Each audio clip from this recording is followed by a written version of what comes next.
నాయకుడు ఈవేళ రాష్ట్రానికి 174 సీట్లు రావడానికి కారకుడైన పవన్ కళ్యాణ్ గారిని ఆ స్టేజ్లో పెట్టడం కరెక్ట్ కాదు. ఇక్కడ ఆఫీసర్స్ అందరూ కూడా ఇక ఏ కార్యక్రమం జరిగినా ఆయనకి ఒక స్థానం కల్పించి పెట్టాలని కోరి ప్రార్థిస్తున్నాం. నేనేమైనా తప్పు అంటే మన్నించండి. నాయకుడు ఈవేళ రాష్ట్రానికి 174 సీట్లు రావడానికి కారకుడైన పవన్ కళ్యాణ్ గారిని ఆ స్టేజ్లో పెట్టడం కరెక్ట్ కాదు.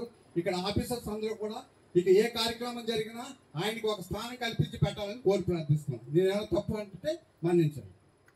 నాయకుడు ఈవేళ రాష్ట్రానికి 174 సీట్లు రావడానికి కారకుడైన పవన్ కళ్యాణ్ గారిని ఆ స్టేజ్లో పెట్టడం కరెక్ట్ కాదు. ఇక్కడ ఆఫీసర్స్ అందరూ కూడా ఇక ఏ కార్యక్రమం జరిగినా ఆయనకి ఒక స్థానం కల్పించి పెట్టాలని కోరి ప్రార్థిస్తున్నాం. నేనేమైనా తప్పు అంటే మన్నించండి. నాయకుడు ఈవేళ రాష్ట్రానికి 174 సీట్లు రావడానికి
పశ్చిమ గోదావరి జిల్లా నరసాపురంలో ప్రోటోకాల్ వివాదం రచ్చకెక్కింది. కూటమి ప్రభుత్వంలో డిప్యూటీ సీఎం పవన్ కళ్యాణ్ కు సరైన గౌరవం దక్కడం లేదంటూ జనసేన నేతలు ఆవేదన వ్యక్తం చేస్తున్నారు. నరసాపురం మండలం లిఖితపూడి గ్రామంలో ఇండస్ట్రియల్ పార్క్ శంకుస్థాపన కార్యక్రమంలో ఏర్పాటు చేసిన ఫ్లెక్సీలో పవన్ కళ్యాణ్ ఫోటోను మంత్రుల ఫోటోలతో సమానంగా వేయడంతో జనసేన టౌన్ అధ్యక్షుడు కోటపల్లి వెంకటేశ్వరరావు అధికారులను నిలదీశారు. నరసాపురం నియోజకవర్గంలో ఎలాంటి అభివృద్ధి కార్యక్రమాలు జరిగినా సీఎం చంద్రబాబు ఫోటోతో సమానంగా పవన్ కళ్యాణ్ ఫోటో వేయాలంటూ వారు సూచించారు. పవన్ కళ్యాణ్ అవమానించడం అధికారులకు తగదంటూ హెచ్చరించారు.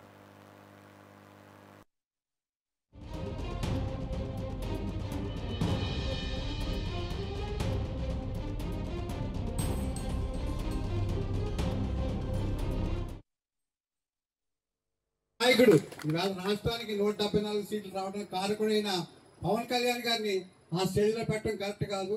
ఇక్కడ ఆఫీసర్స్ అందరూ కూడా ఇక ఏ కార్యక్రమం జరిగినా ఆయనకి ఒక స్థానం కల్పించి పెట్టాలని కోరి ప్రార్థిస్తున్నాం. నేనేమైనా తప్పు అంటే మన్నించండి. నాయకుడు ఈవేళ రాష్ట్రానికి 174 సీట్లు రావడానికి కారకుడైన పవన్ కళ్యాణ్ గారిని ఆ స్టేజ్లో పెట్టడం కరెక్ట్ కాదు. ఇక్కడ ఆఫీసర్స్ అందరూ కూడా ఇక ఏ కార్యక్రమం జరిగినా ఆయనకి ఒక స్థానం కల్పించి పెట్టాలని కోరి ప్రార్థిస్తున్నాం. నేనేమైనా తప్పు అంటే మన్నించండి. నాయకుడు ఈవేళ రాష్ట్రానికి